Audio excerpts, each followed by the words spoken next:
Hello gamers and welcome to this new guide. In this video I will talk in depth about T2 units, how to maneuver them, what's specific to each unit, some techniques, tips and tricks, etc, etc. So first important thing is that T2 units really depend on their T1 units. Winning a T1 versus T2 fight is not so much about the amount of T2 units you have, but more about the amount of T1 units that are protecting them. If you only have a couple of T2 units, like say 1, 2 or 3 slammers, but you have a consequent amount of T1 units, you can take down pretty much any army if you have the correct micro.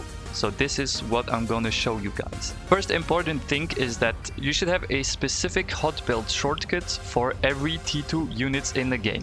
So mine is R, which means if I select any army and press R, it will instantly give me the T2 units. So this is something you do in the setting, in the hot build mod. If you don't have hot build, you really should take it, it's a mod. And you just simply put every T2 unit on the key you want. For me, it's R. So this army has 3 T2 units, 3 slammers. If you wanna optimally take down this T1 force, what you have to do is give a move order.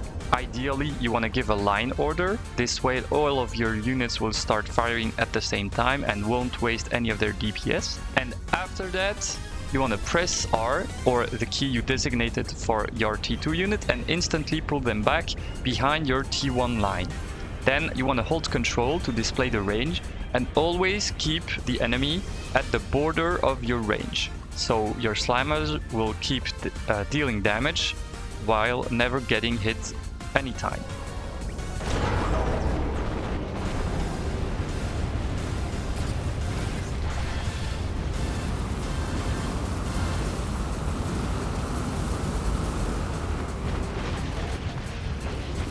Just like that.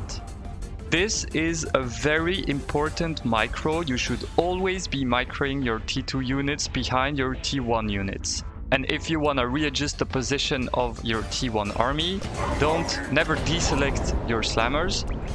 Just select them all, give an order, and then instantly reselect your slammers to cancel the order.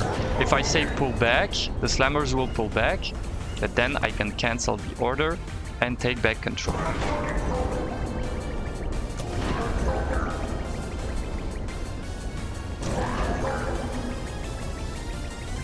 Like this.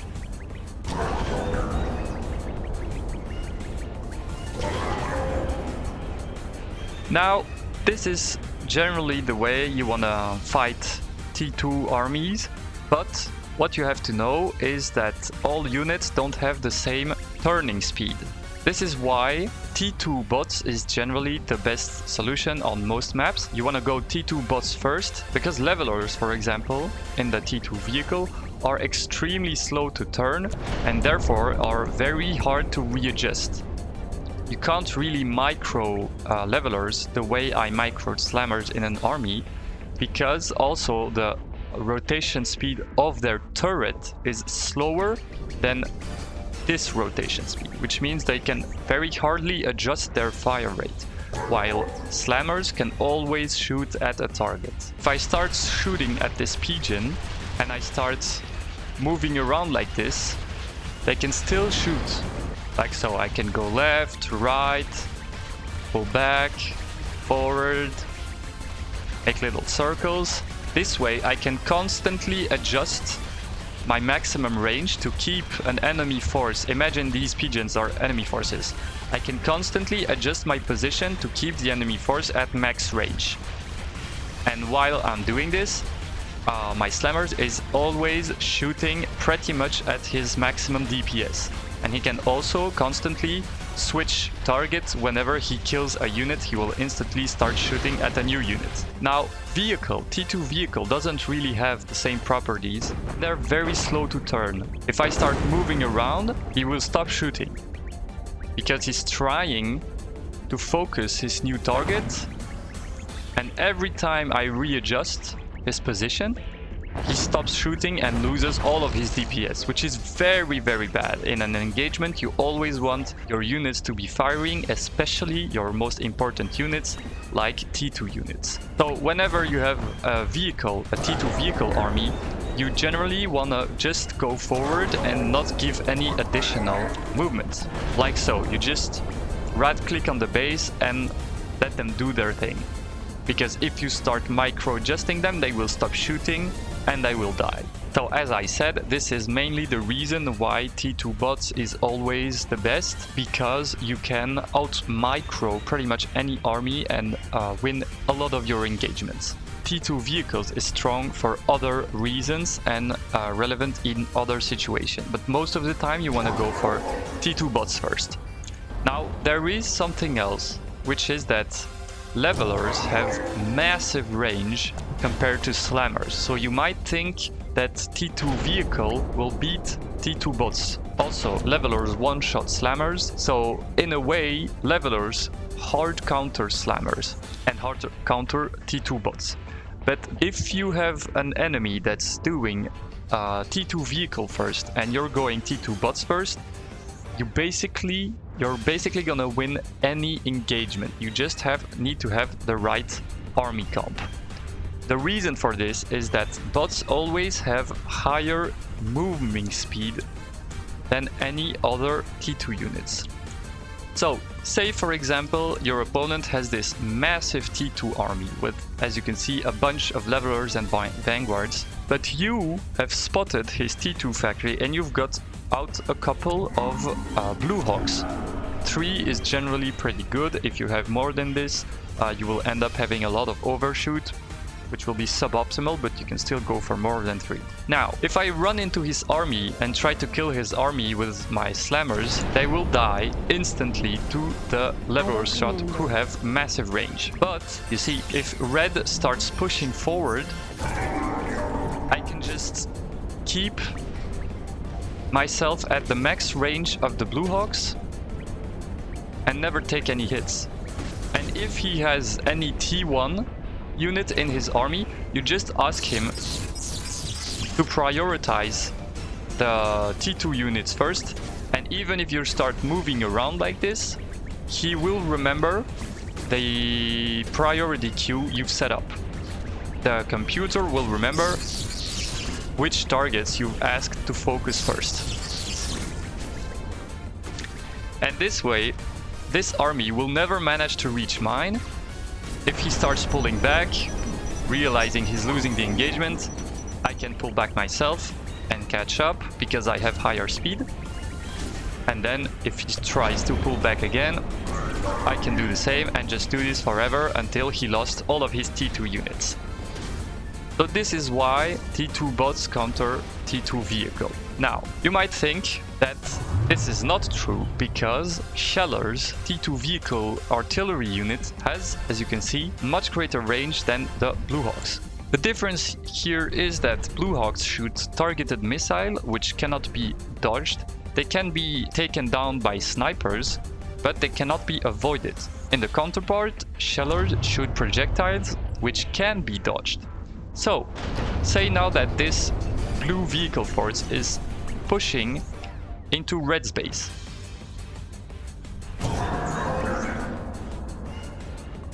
You will see the shellers will start firing pretty soon. Idle commander. And just like that,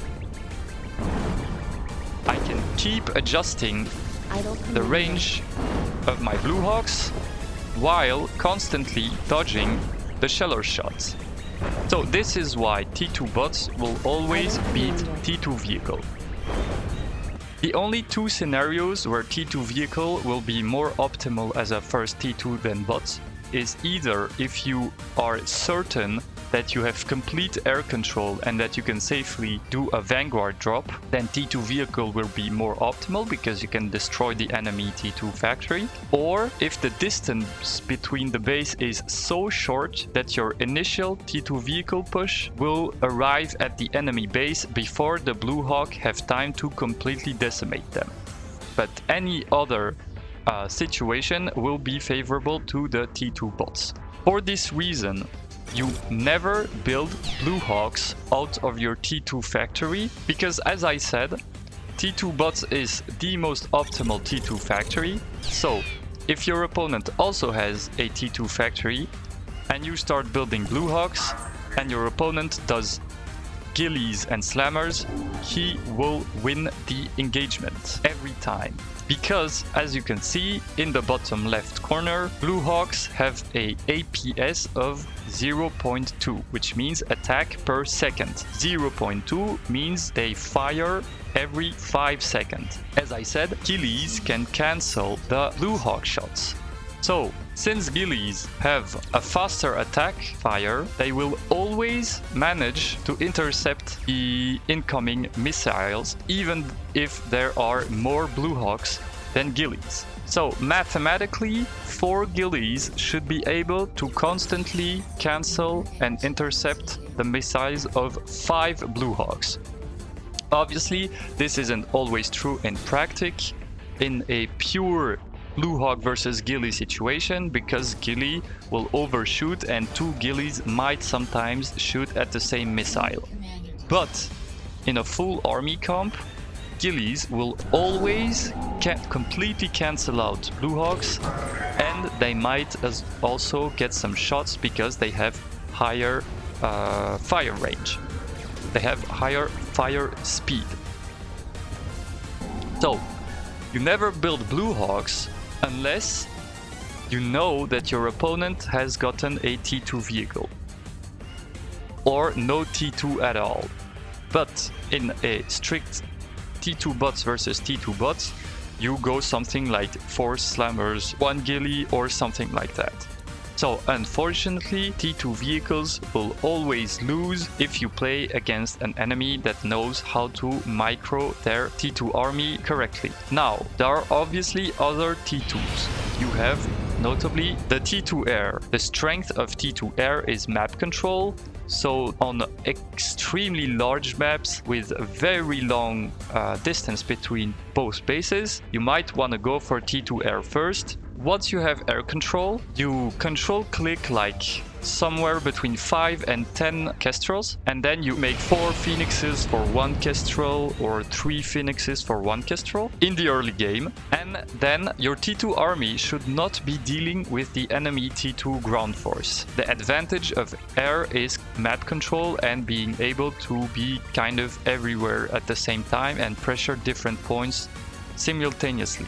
If you start counter-attacking on the arriving T2 land forces, you will waste time and resources, and T2 air isn't as good obviously at ground fighting as T2 ground units. This is why you play T2 air on big maps, because you have the time to take down objectives before having to defend incoming land pushes. So once you've stacked enough Kestrels, if your enemy has not built any AA, you just need 1 or 2 Kestrel and you start taking down all of the metal expansions. But if your enemy has started to build Galatas everywhere, between 5 and 10 Kestrels is kind of the point where you can just take down a Galata without suffering too much damage.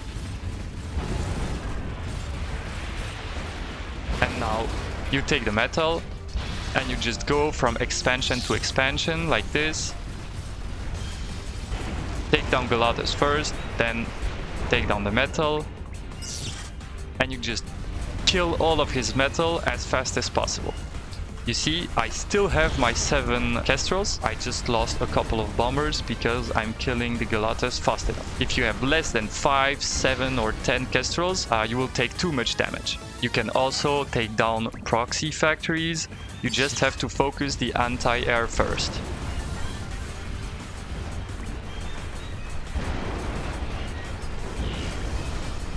This is kind of the sweet spot.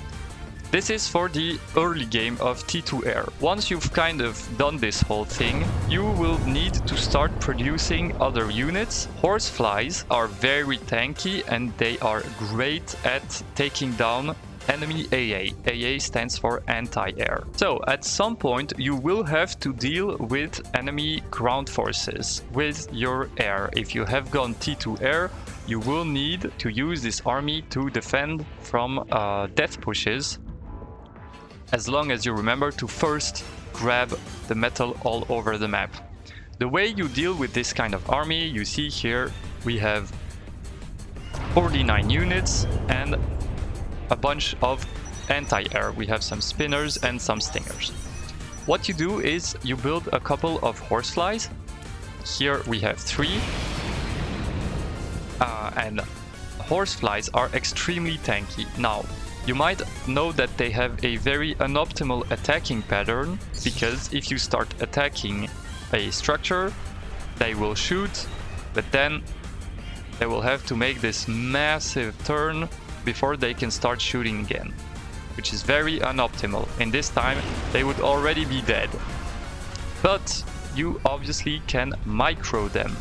Here's how you do it. Once again, you hold control to display the range, and when your planes are about to enter the target's range, you just spam click in front of them like this to slow them down, and this way they will keep firing at the target.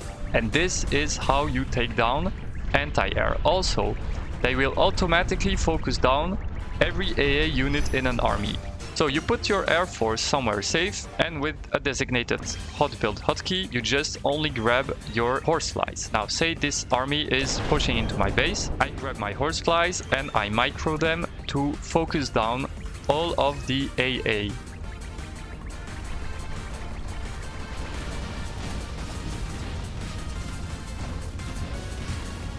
Now this army has no protection from air, and I could just come and ripple it down with my kestrels and bumblebees.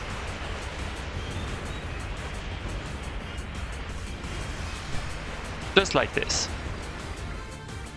So this is why you have to build horseflies at some point. First, you get a bunch of kestrels to take down all of the metal expansions of your enemy, especially if he's creeped it down with galatas and anti-air turrets. Then you're gonna start needing to add horsefly into your army comp. Now, if you're even more into the late game, you're gonna need to grab at least 1 angel. 2 is best because they can heal each other, but angels, although they're very expensive, 5,500 metal, that's more expensive than the factory itself, they will automatically reclaim, as you can see. So angels will generate metal as long as you keep them moving around the map, grabbing some wreckages. They will heal your air force, but most importantly, they will intercept. You can see the red range is the range at which they will intercept any incoming missile. So they will protect your air from anti-air missiles, hummingbirds missile, phoenix missile, turrets missile, even commander. Basically, with only 3 kestrels, even 1, but it would be horribly slow. With just 1 angel and something to take down the commander, you can completely kill a commander without losing anything.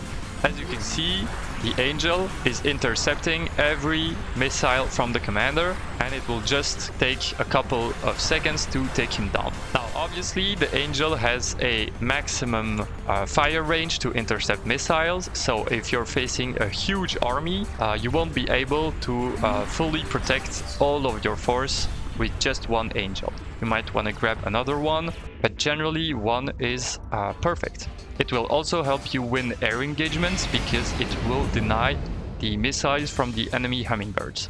Reaching this stage, couple of horsefly, angel, and a bunch of kestrels, this can basically take down any force. This is the army comp that beats every other army comp. Now, there is still a couple of things you have to be careful, mainly naval T2. The anti-air of the T1 naval is very high range, and also the Stingray has very powerful anti-air. So you will need angels to take them down, but you might also need some hornets because they have very, very high range. The problem is hornets are slow and they will slow down your whole force, but this is basically the ultimate army comp. Then you have the worms, who are even slower and basically only useful to snipe down a commander. You need 3 worms in general to make sure you can kill a commander that is full health. You just have to right click on him to make sure he doesn't drop bombs before hovering above the commander. There's also a couple of things you need to be aware of. of. First, Leviathan. If a Leviathan is shooting at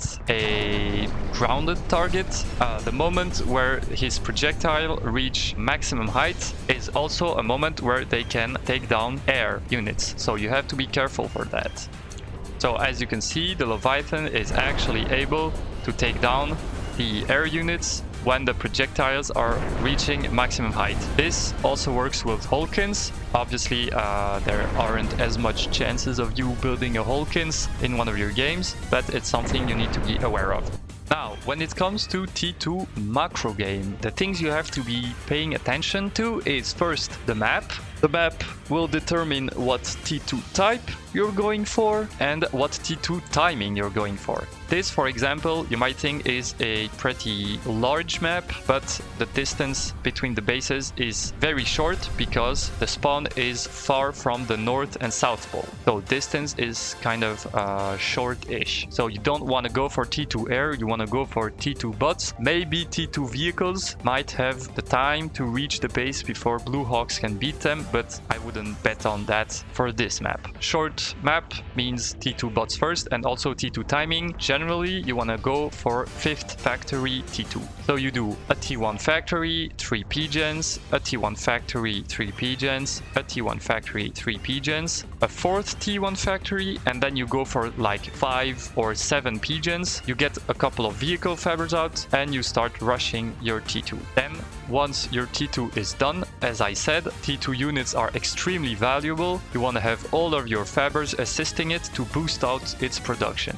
So you want to boost out production to have as much units as possible, especially in the early game. Then once you've had like at least 10 T2 units that came out of your factory, you can control click one T2 fab and start building T2 economy. But T2 units are extremely important for the initial T2 push. Now on larger maps, as I said, you want to go for maybe a T2 air and start taking down the metal and expand yourself back onto it. But especially if you go T2 air, you don't want to forget to build a second T2, because having, for example, 2 T2 bots factory is not as strong as having 1 T2 bot and 1 T2 vehicle factory, because each T2 units kind of fill each other's weaknesses with their own strength. Also, you have to remember, as long as they can get in range, naval units will always beat land units. Like T1 or T2 naval is the ultimate factory, so they will always beat vehicle, bots or air, unless it's like this super duper crazy comp